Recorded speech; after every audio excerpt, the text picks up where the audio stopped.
All right, folks, we're going to be working on our Unit 8 exercises. The focus of this, of course, is to try a bunch of different uh, functions. And as we're presented with the functions, we're going to start to do a little bit of lookup on some of them. I kind of intentionally did not talk about them during the lecture.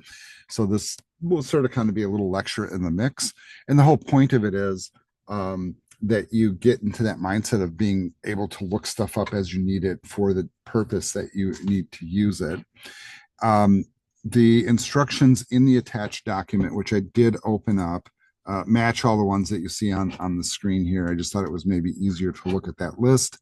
But you can use the document also and just replace the examples of the output. Of course, we want to see your code and your output here. But the reason this is helpful is you can see if your output is what we're intending the output to be. That's the useful part of the document. Preemptively, I did check my task manager here under services to make sure that MySQL is up and running, and it is. I did actually have it turned off and I just flipped it on.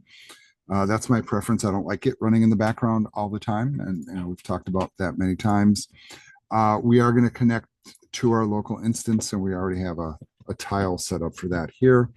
The other thing that we'll take a look at is which database are we using. We're using the Guitar Shop once again, which we already have active up on the screen here. I am going to close all my previous query tabs here. I just want to, kind of clear the slate. Not that I really need to. I also noticed that my previous file is still open and unsaved, so I may as well save that one. So let's go ahead and close that. All right, and then I'm going to go ahead and create a new SQL tab. I'm going to do a thing I don't normally do, which is to do a save on it right away. And this is going to be our Unit 8, and we'll call it functions. Just going to save that here. Of course, since we're using the My Guitar Shop database, let's start with a use statement and use My Guitar Shop and a semicolon there. And let's go ahead and execute that query. So now we are attached to that database. I'll start taking a look at the instructions here one at a time, and we'll try to do this in kind of a cautious reference style format is kind of the way I'm looking at it. So let's look at the first instruction. It says, create a query, can't even say it. Create a query that calculates the average list price for each item in the product table. Make sure to format the price as shown, and we'll take a look at the example. And we will use 3 functions to make this happen. So it'll be not just one, but 3 of them all together. Now, I'm just going to pause the video here for just. All right, so let's take that first prompt then and get it over here. And what I'm going to do is I'm copying the text of it, and I'm just pasting it right here in as a comment. Right, so we just have it handy. Now, notice the price format is basically a $sign, and then a comma in the thousands position, and then 2 decimal places after. Very common, right, for financial things. Given the fact that we're selling musical instruments, they can get into the 4-figure range for a nice instrument of various sorts. Probably won't go above that. And then we're told which functions to use. And of course, as we were doing before, what I would encourage you to do, right, I'm going to just demonstrate them, obviously, is that you can come back here and you can look those functions up. So the one that we've used already is average, right? So that is one that we're familiar with. We just talked about concat, and we also just talked about format. We've talked about all of those actually here today, not with demos, but we've done some of them before. So it's not really that weird to do. So let's go back then to MySQL Workbench and start building this query. And let's just start with a select statement here. And we are told to look at the product table. Okay, so once again, let's take the product table and let's just like bring it up here and look at the columns that we have, what kind of data is within them, and how we might leverage that. And all right, so it says create a query that calculates the average list price for each item in the product table. Make sure to format the price as shown. Okay. All right, so we need to pull back. Well, we want to know what product we're looking at. So let's pull back the product name. All right, so back over to MySQL Workbench here if I can get there. And a little bit of a zoom in. All right, so we're going to start by selecting it. And normally, I would type my stuff up here. But what I did last time, and I think it looks pretty good, so I did it like this. I just went down a line and indented. So I'm going to download or grab, I should say, the product name. And you know what? Let's make it look nicer. Let's do this. Let's, format it like that with a space in it and capital letters. Looks much nicer. Okay. All right. I'm going to skip a line here and back out to the margin. I'm going to say from which table, and we'll do this from the products table. Okay. Now, I might do some grouping and ordering. We'll see, right? But now I want to build the functions. And remember, I said during the lecture that it's possible to take one function, wrap another function around it, and you can kind of do that like more times than you might think, right? And it's not an unusual thing. So if we look at what the ask is, we want an average list price for each item in the product table. And so that speaks to me. Well, let's start with the average function, right? So let's use that. So that's going to have parentheses after it. What are we averaging? Well, we were told we are going to average the list price. Okay. I do want to make sure that it looks nice in the output. So I'm going to say average list price. Okay. So if I were to run this, and I got to close my quote there, that's the error. This would work just like this. And in fact, I'm going to do that. I'm just going to run it right now, even though it's not complete yet, just to show you that this part of it is functional, right? And then it says, in an aggregated query without group by, the number one of select list contains non-aggregated column, my guitar shop, blah, blah, blah, blah, blah. So it's giving me an error message saying that it's not able to do it. Okay. So, but it's telling me why. It wants a group by command. So let's throw in it. Okay. So if I'm grabbing it from the products table and I'm going to do a group by, what am I grouping it by? Well, how about the product name? Okay. So why? It's because, that's the category of what we're grabbing. And let's see if it works by just adding this. So here we go. All right.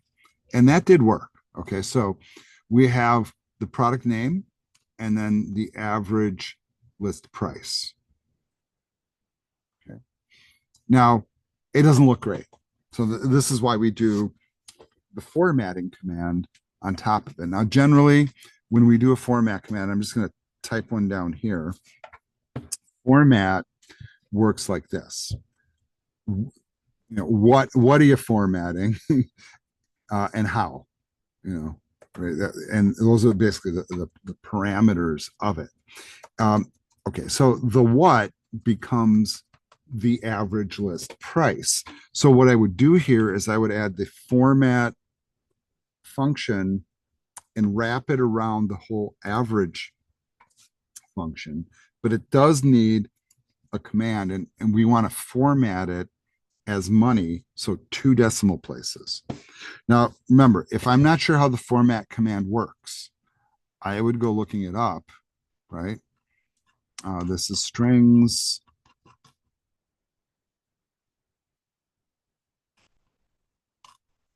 I think I messed it up here. There it's format, right?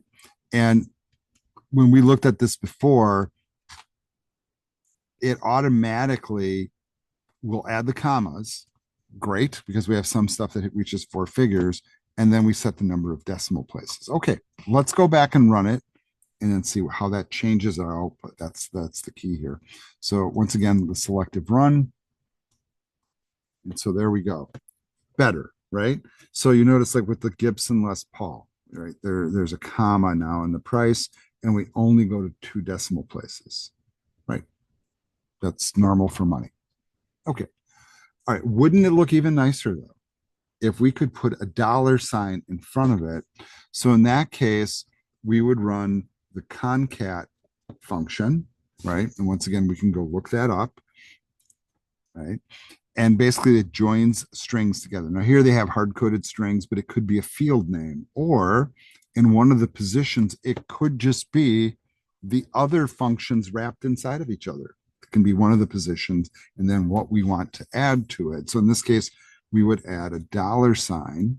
So I would just come up here and I would say concat, open parenthesis, close parenthesis way at the end, right? So we're going to take whatever that does. We already know what it does. And we're going to join it to a $, but we don't want it at the end. We want it at the beginning. And so that's going to be text. And you can use single quotes or doubles. I'm going to use single here. So I'm going to put in a $, right? And a comma. And that will join whatever this does, which we already see on the screen, with a $. And if you want, I mean, you could have space there. If you think that looks better, that's really kind of on you. I'm going to run it as is, and there we go. And maybe I'm just putting it out there. I could do it with a space, and maybe that looks even better. Okay. So now we have a dollar amount that looks good in the output and ready to put back up on the screen for a user to interface with. Right. And if we wanted, and I'll say, and if we know how to use like the symbol for like a euro or, you know, whatever, pick a money format, right? It doesn't matter. It could be adjusted. So I would say that this is generally the solution for the first one. Now, you know, this isn't really a great example because for all of these products that we see here, we only have one of each. So it's not really giving us a true average. But if I had like multiple products, that would work, right? So like if I had multiple Fender Stratocasters, you know what? Do I have multiple Fender Stratocasters? No, I don't have any multiples of anything here. But if I did, it would actually give me the average price, right? So if I had, you know, 10 entries for Fender Stratocaster, it would average their price together and then put it on the screen. I would argue that if I was writing this query and there were multiple products in here, I would also add an order by statement so that the output is alphabetical. So if you're looking up a product, you could easily find it on the list alphabetically, so you're not hunting, you know, for it. That makes a lot of sense to me. So let's call that the solution for number one. All right. And I'm assuming that worked okay for everybody. If not, let me know and I'll pause and we can take a look. In the absence of whining and complaining, we're going to move forward. All right, let's work on number two. So I'll drop in the prompt for that one here.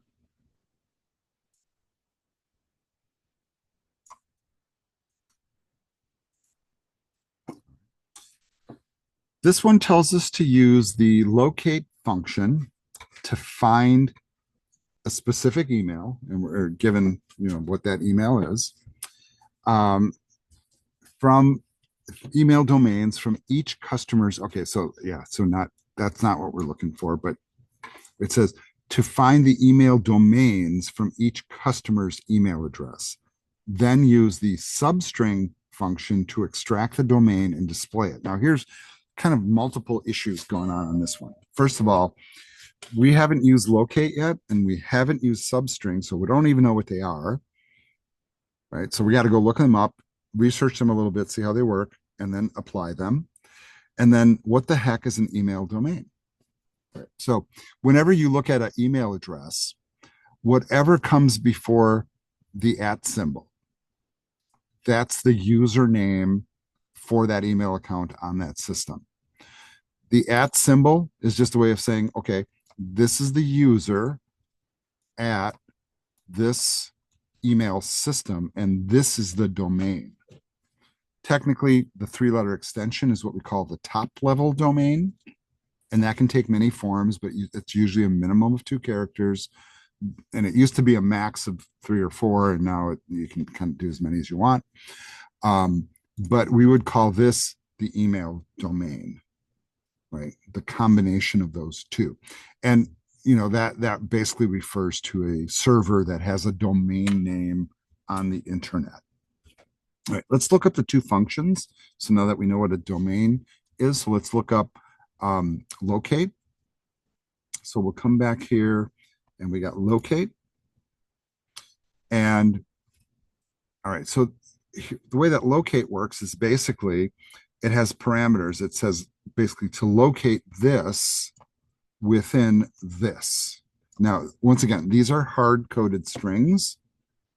So we will be using a different approach, obviously, because we're going to be looking at portions of the email address. Like, how do I, and this is where the logic kind of comes in. Like, how do I know which part of the email address is the domain? And the answer is whatever comes after the @ symbol. So for us, it makes sense to locate the @ symbol inside the email address. Okay. All right. That's the first piece. And you know what? We'll come back to that. But now I want to look up the other one, which is substring. And this is a function you may have learned in other programming languages, because most languages have this kind of a thing. But basically what it does is it will basically, as it says here, extract a substring, or a part of the string is a way to look at that, starting at a certain position and extracting a certain number of characters. So from this string, we'll go to position number 5 and then extract 3 characters. So let's see how that works. So you get the kind of the idea here. So it's going to go to position 5. 1, 2, 3, 4, 5. So the T is the first one. And from that point, we want 3 characters. 1, 2, 3. Therefore, that's the output. So you see how kind of useful that is. That's pretty cool. So I can tell it where to go to start and then pull out the letters that I want. So in principle, if I had an email address, I'm just going to type in here, so like whatever at, whatever.com, right? I could find this position and then take all the stuff that comes after to get the domain. That's our challenge. That's what we're going to work on. All right, let's go back to the coding engine here and try to make it happen. All right, so I'm going to start writing my statement, and I'm going to start by first basically finding the position of the @ symbol within the email address string. Okay, where is the email address? I guess that's important too, right? So that's going to be in the customers table. Now, okay, here we go. Once again, I'm going to pull this table up, and I'm worried that YouTube's going to block me. And by the way, YouTube, these are fictitious email addresses. They're not real. And I think maybe next time I do this, I will create fictitious ones that couldn't possibly be real, and have like all domains of example.com or something like that, which it won't flag. But you know what? I'm going to live large here and just do it anyhow. So these are all phony email addresses. I'm going to say that again. So maybe the AI that's filtering me on YouTube will let it go through this time. And so we want to find the position of the @ symbol and then whatever follows it to get the exact piece that we need. Okay, so here goes. Back over here. Now, here's the challenge on this. This might take more than one query to achieve the results. This is kind of a weird one. So let's just do a couple of experiments. So first, I'm going to do the locate function. So I'm going to say locate. And then what are we locating in the string? So the clue to where the domain name starts is with the @ symbol. So we're going to locate the @ symbol, single quotes. Let's put in a comma. And we're looking within what? We're looking within the email address column of the table. And then we're going to output this as position. Okay. And we're choosing that from the customers table. Okay, so I can just run this, and I just want to show you what the output of this is before we move forward. So as I run that, it will pull in, for example, the first email address. And I'm not going to put it on the screen because I don't want to blur out everything on my screen, is at position 15. So where does the domain name begin then? One position past that, right? So what this in essence does is it's looking for this inside of this, and then we want the not this position, but the next position. You feel where I'm going with that? All right. Then from there, that piece will be used in the substring command to give us the position that we want, right? So in other words, it would be whatever that position is plus one. So if the at's in position 15, we want to start at 16. So we're going to literally say, like in our code, we're going to say email address plus one as one of the parameters for substring. So in other words, that the locate command is going to sit basically in this spot. So it's going to say locate at email address plus one, all in this spot of the substring function. And then we'll use it to grab the piece we need. Okay, so I'm going to write the code. And if, as you guys can tell, I'm trying to be really cautious here about not getting filtered by YouTube. And I do find that very irritating. Sorry, YouTube. Because we love you, actually. All right. So, all right. Okay. So we're going to build the query now, knowing how the previous one worked, and we're going to build the final query. So we are going to run the substring command on the outside. Okay. And the substring, we're going to be looking inside the email address. This second position is the position that we're starting at. And if I don't put in a third parameter, so if you read up on the locate command, if I don't put in a third parameter here, excuse me, on the substring command, it will just give me the rest of the string. I'm not telling it how many letters to put in. I just want the rest of it. So we're going to take this function that we already wrote up here. We're going to insert it in position number 2. But you guys remember, I said we're going to do the email address. This function will return a number.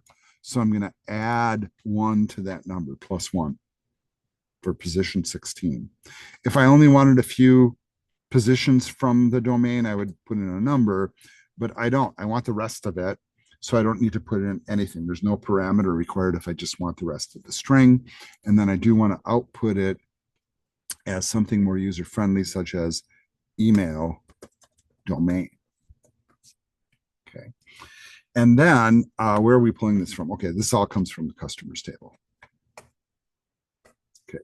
Once again, any email addresses that appear are fictitious, right? So don't filter me, YouTube. I feel very silly saying that over and over again, but hey, just it might help. All right. So we're going to run this, and all we're going to get back is email domains, not actual email addresses. And we will know it worked if we see them correctly. If I made a mistake, right, with my calculation or my assumption, I might see the @ sign, or maybe a letter might be cut off or something like that. But let's see what happens when I hit run here. So here's the run. Okay, and I did get an error, and it said select. Oh, okay. So what is it telling? Select substring. Okay, I misspelled it. I misspelled substring. So there we go. Correct your spelling.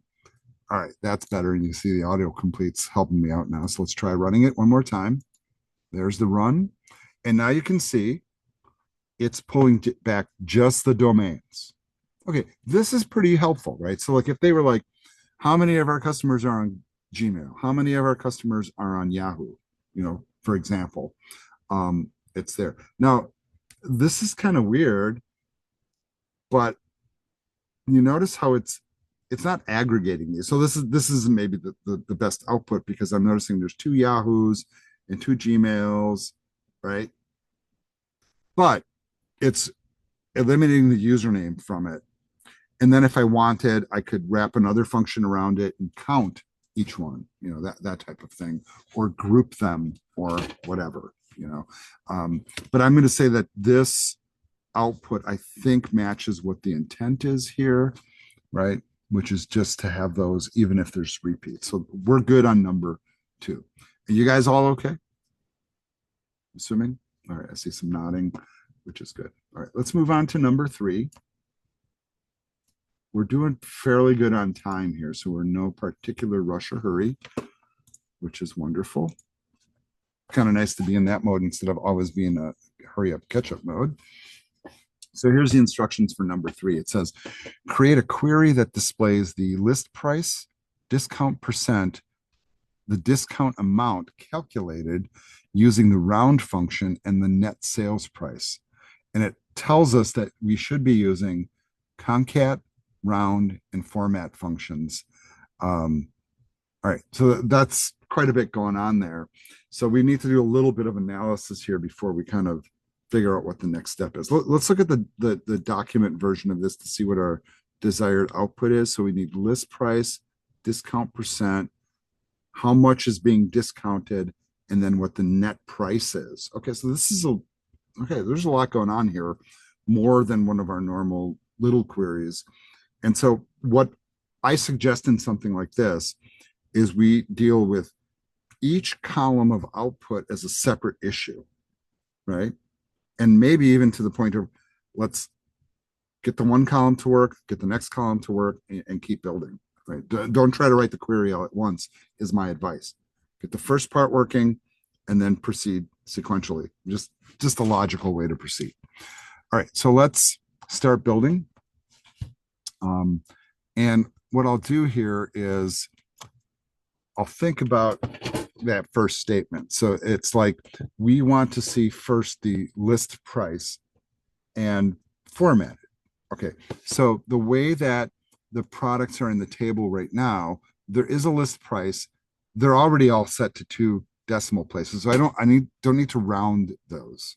In fact, I don't need to format them. They're already kind of in the right format, unless I want the comma in there. Does the output have the comma in there? No, it doesn't.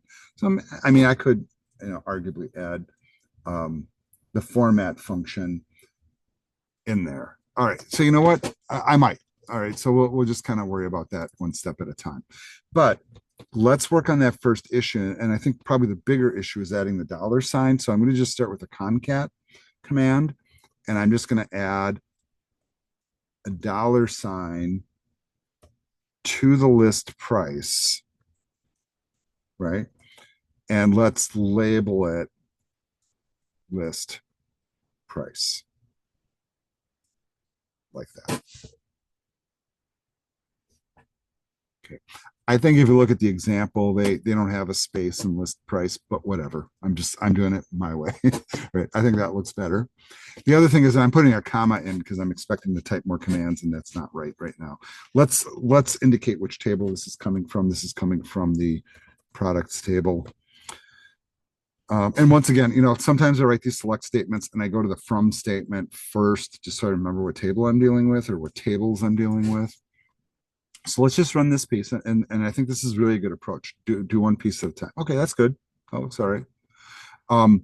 Could I format the list price? So could I do a format list price? I think this is a good approach too. So let's run that. And now it's saying format list price. Okay, it doesn't like that. It doesn't want to concatenate that. And it says, do you have a SQL syntax? Check the manual corresponds, blah, blah, blah, blah, blah. Okay, so what did I do wrong? I mean, I'm not really exactly sure. It doesn't like the format command in this particular position, or am I missing part of the format command? So this is like one of the other exercises here. When I look at how to do a format command, and I feel like one of your commands doesn't work, this is what you should do. You should come over here and you should find the format command. It's like, oh, there's a second parameter. I got to tell it how many decimal places. Okay. Now I didn't put it in because you know what? I'm good. My decimal places are already at 2. That's how my brain was thinking. And yours might think the same way. But I do need, oops, not down there, here. I do need to format it to 2 decimal places. Let's try running it now and go, okay, better, right? Yes, much better. All right.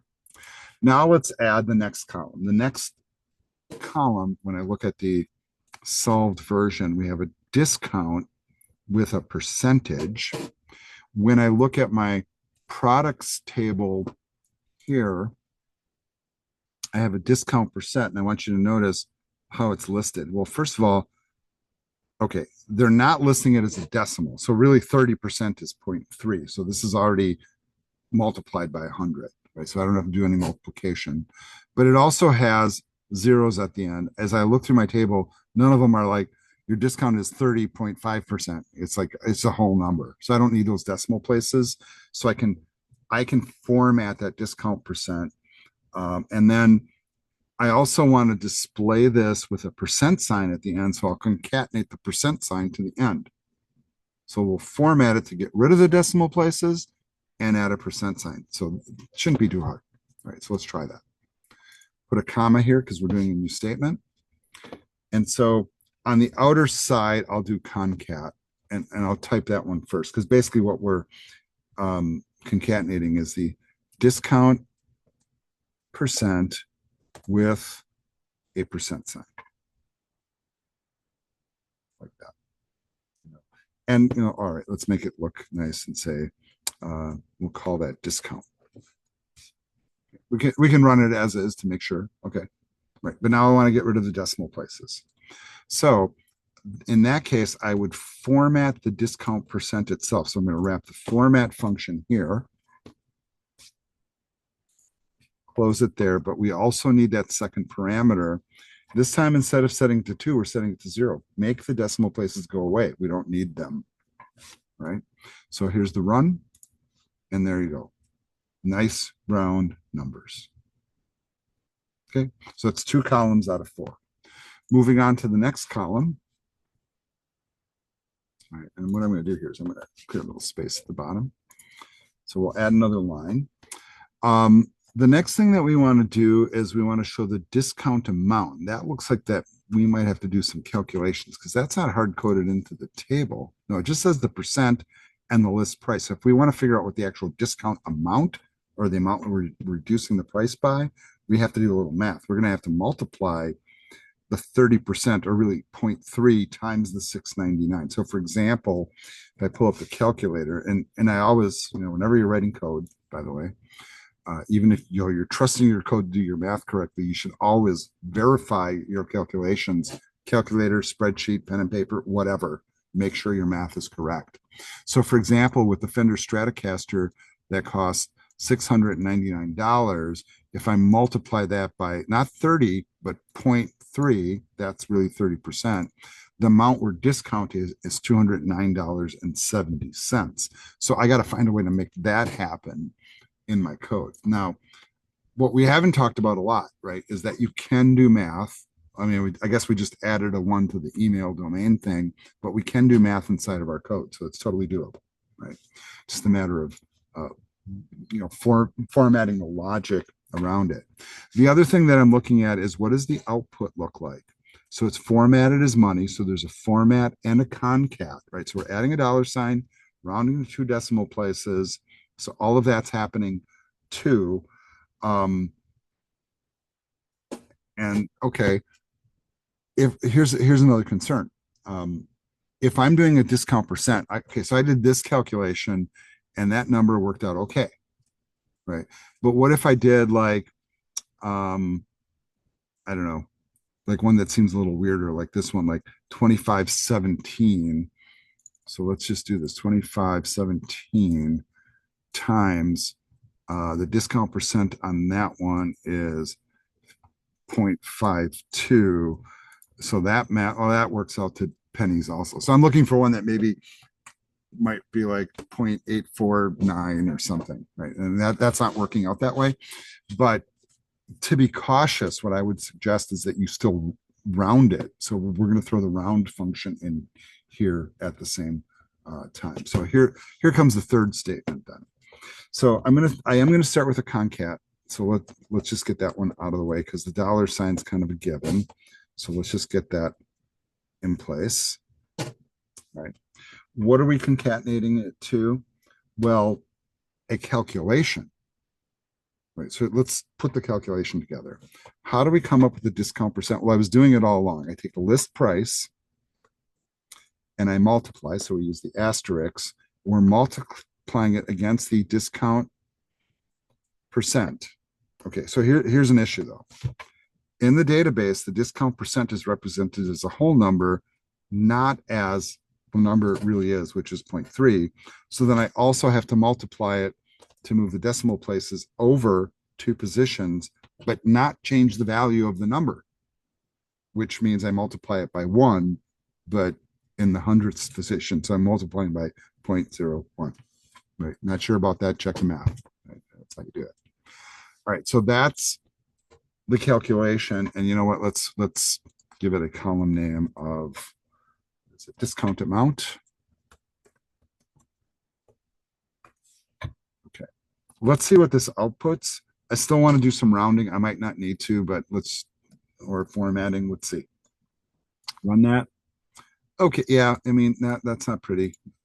There's lots of decimal places there, and there are some that go to 3 decimal places. So really 239.99.7 should be 240, right? That's really what it should work out to. And I think our example does that. See that? Okay. So here comes the round function. So I'm going to put in round, and I'm going to round this whole calculation. And how many decimal places am I rounding it to? I'm going to add a comma 2 right there. So we're rounding the calculation to 2 decimal places. Let's run it again. That looks much better. And notice how that 239.997 turned into 240. That's the correct rounding, because the 7 pushes us up from 9 to a whole penny, which pushes up a whole dollar. So correct. It is rounding up correctly. Okay. One more column to do. You can see this one's a little more complicated, right? Then the net price, which is going to be what? The list price minus the calculation that we just did. Okay. So with a dollar sign in front of it, right? So all of that. So some of it we can borrow. So that's kind of a good thing. So once again, I'm going to concat and we'll do the dollar sign again that needs to be there, right? Then we're going to take our calculation. So we have the calculation right here. There it is. And I'm going to throw this out there. Do I need to round it again? This is a conceptual leap. Some people would say, yeah, you should be rounding it. Some people say, no, you should take the actual calculated discount and then display that. So we can argue on this one, right? So some people will round it, some people won't.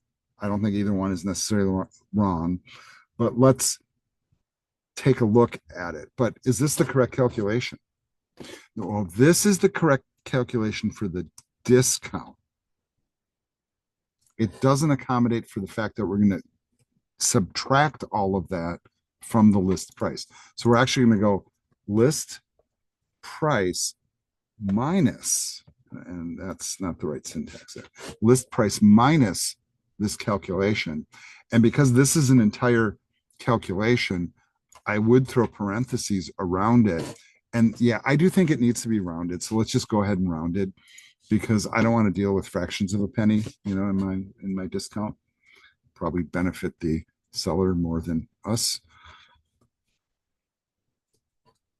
All right, we'll round it once again to 2 decimal places. So the same calculation we used up here, we're going to take all of that and subtract it from the list price, which will then give us, and this is where the labeling I think is handy, frankly, give us the net price, telling you what we're creating.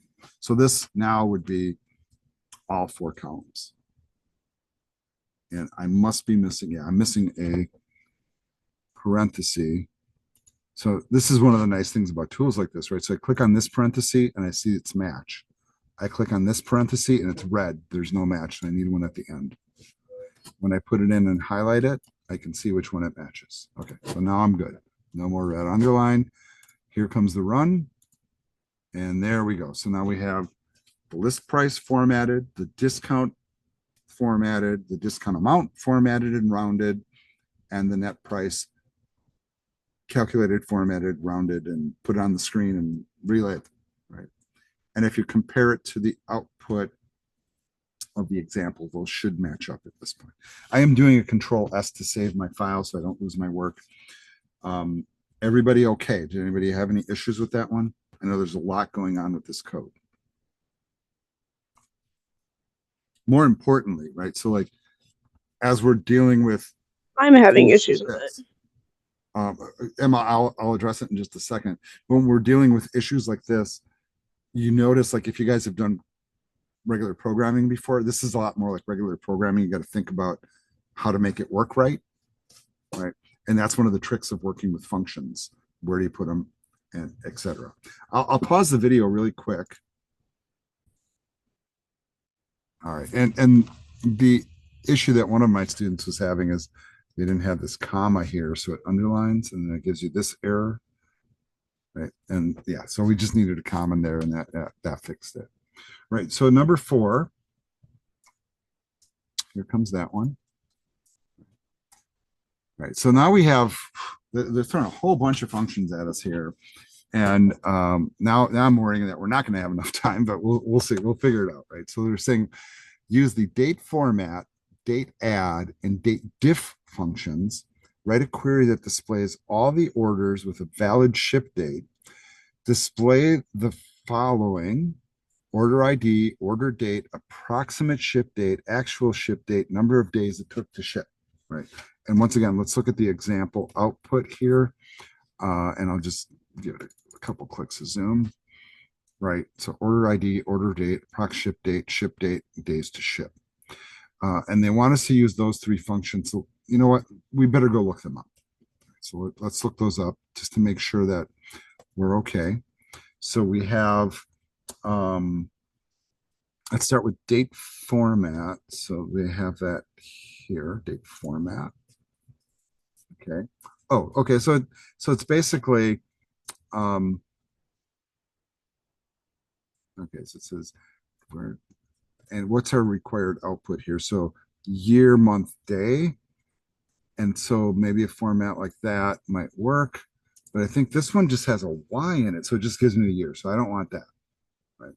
What I want is the year, the month, and the day.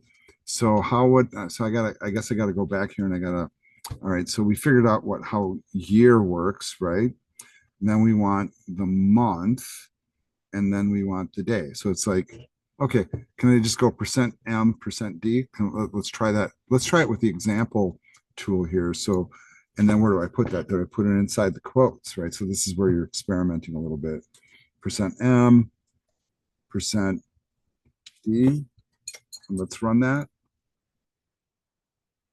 Oh, interesting. Is that what the output is? Nope. Not at all. And so this is where it gets kind of fascinating, because you got to like figure it out, because okay, so there must be a different way to do it if you want it like numerically. And I noticed, okay, oh, so this is the capital N gives me the name, the lowercase m gives me a numeric value. Okay, that sounds more like what I want. And then I also want the same thing for day. So that's a numeric value followed by like first, or suffix st at whatever, or numeric value. So I think we want the lowercase ones. So let's try that. So if I do lowercase m, lowercase d, and run that, it gives me, okay, but what about the dashes, right? That's what you should be saying to yourself. So I want to put a dash in here also. Then we can run it. Okay, now we have what the example does, and our code's kind of written, right? I'm just gonna, I am gonna copy that little string.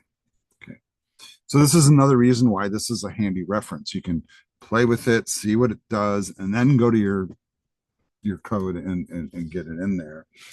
All right, so once again, we got 4 columns of output. We're gonna approach them 1 column at a time.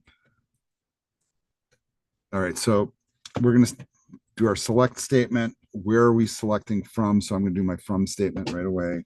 From the orders table, will we have a criteria? Okay, the criteria, and this, we can type this now. There is a criteria where the shipping date is not null. So if it has a shipping date, we're going to include it. Okay, so that part we can do. But let's try to get that first column. And well, what's the first column? I guess we should just the order. Okay, order ID is piece of cake, right? Compared to some of the stuff we're thinking about here. So I can just say order ID, and then we can label it order ID. Piece of cake. One column done. Column number 2. Now we want the date, right? And we want to use the date format function on this. So we're going to say date format, parens, and then inside the parens, we're going to pull in the order date because we have to have something to process. Okay, so once again, if you should look at your thing. So whatever the date is in the first position, and the format is in the second position. So here will be the string that we formatted, capital Y, lower M, lower D with dashes in between. And then we'll output that as order date. Let's see if that works. All right, here comes the run. All right, looks good. So far, so good. Does it match up with our example? Beautiful. All right. Then we want to do the approximate ship date. Well, it looks like it's in the same format, so it should be really, really close. Okay, but here's the thing. All right, let's look at the data set here.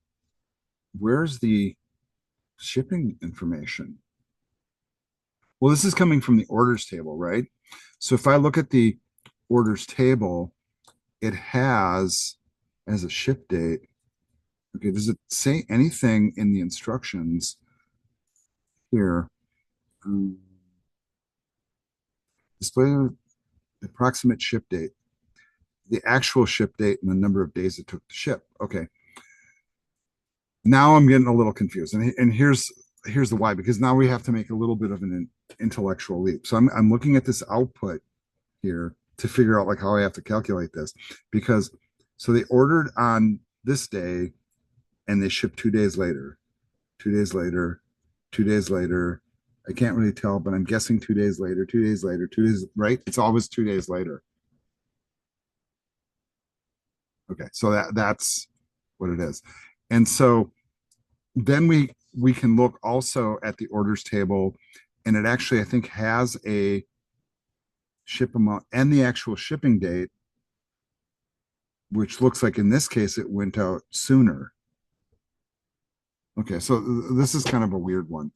All right, so I'm going to go back here and basically put in a comma, and then we'll work on the next column here. So we're going to use date format again because we want it in that same format.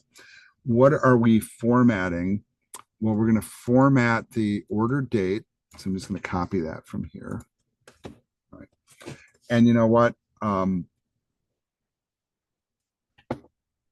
We also want to put it in that format that we have. Okay. But we're also told to use this other function. And this is where, you know, we once again take this intellectual leap, and you guys working on your own might not come up with this one. I'm just going to tell you that, right? But there's this function called date add that takes a date and then adds an interval of a certain number of days. We've already determined that that interval is 2. So I'm just going to copy this, and then I'm going to drop that function into my code. So in other words, I'm going to add another function here, date add parentheses around this statement, right? And this is where it gets kind of weird, because really, I'm going to put another parenthesis here, and I'm going to have to undo this one, I think.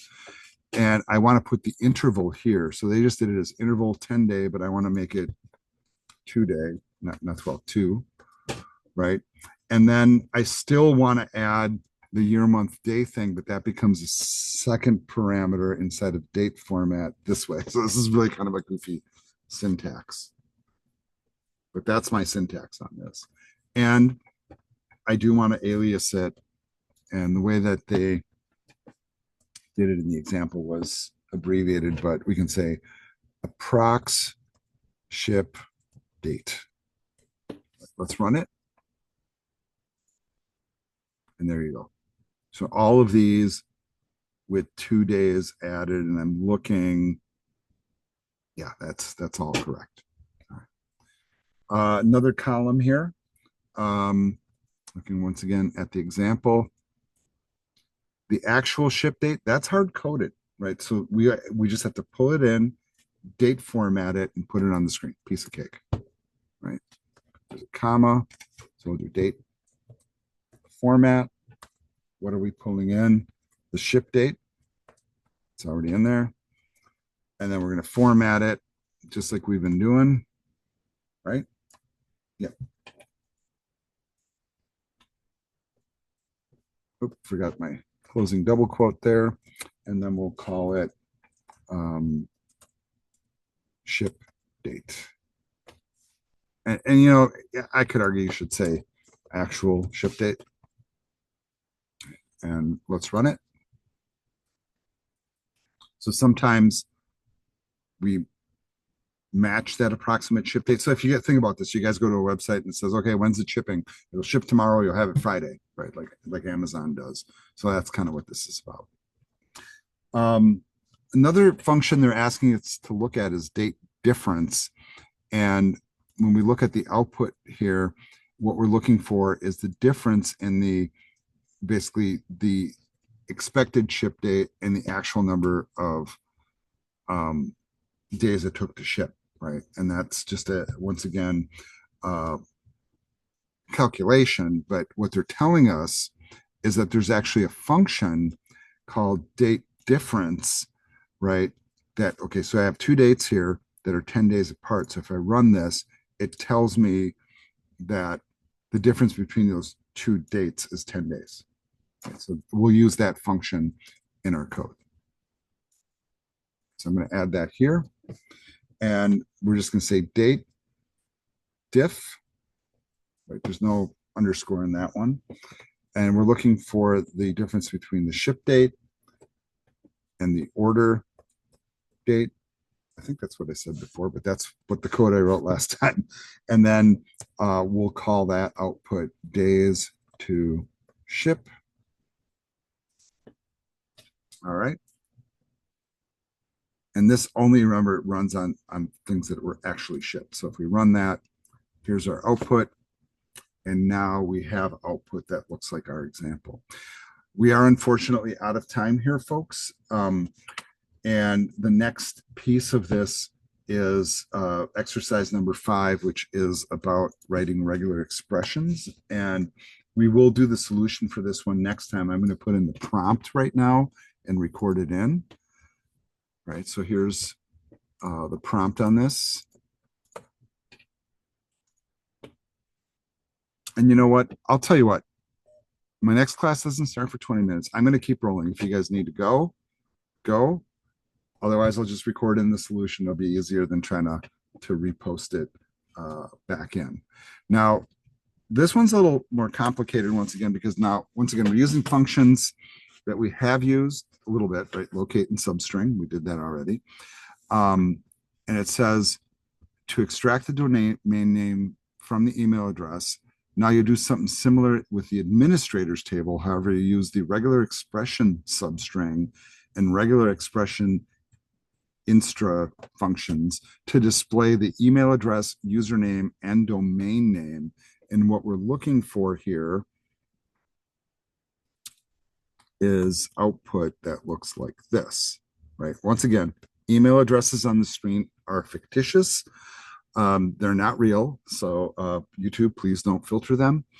And we're putting in the admin's fictional email addresses, their username, which is the first part of the email address, and then the domain name, which is the second part of the email address. And we're using regular expression functions to help concoct all of it. Now, in the interest of time, I'm going to paste in the solution all in one fell swoop, right? And I don't normally do this, and then we can just talk about what it is. Normally, what I would ask you to do, right, is I would have you go read up on the function, play with it a little bit and see how it works, think about it, how I might concoct this, and then build it. Right? And that should be your pattern encoding anyhow. Here's the solution. All right, so we are going to select an email address, display it as email address, or, if you want. And I'm kind of in this, I want the spaces in there today mode. So I'm putting them in, right? And you don't have to, right? Oh, I say username doesn't need it. Domain name probably doesn't need it either, something like that. So we'll just display the email address as it is, right? Remember, fictitious. Then we use the regular expression substring where it's looking for these pieces. Now, with regular expressions, this piece denotes the beginning of the expression. The $ denotes the termination of the expression, right? And then the asterisk is like, and whatever else goes with it. So this syntax for the regular expression substring is telling it that we just want the beginning part of the string up until the @ symbol. The second expression says that we want the domain name, right, and the dot, and then the rest of the string from the end of the expression. Now, this is really kind of interesting syntax. And we're also finding here this little piece, the @ symbol, in order to separate them, right? And that's a function you might want to look up, and I don't want to go too deep into it now. I just want to show you that this does work. And then I would have you do your research on it after. Now, please remember, these are fictitious email addresses, and I keep saying it so the AI on YouTube doesn't filter me, because I would hate to have to edit this. If by some weird chance it does get edited out and YouTube blocks it, what I'll do is I'll just post it on Google Drive in my gateway server and just link to it from there, just in case. I just want you guys to know that. But here's the solution right now for you guys to capture, and that is the solution and the completion of the homework, folks. All right, this video is complete, so it ends here.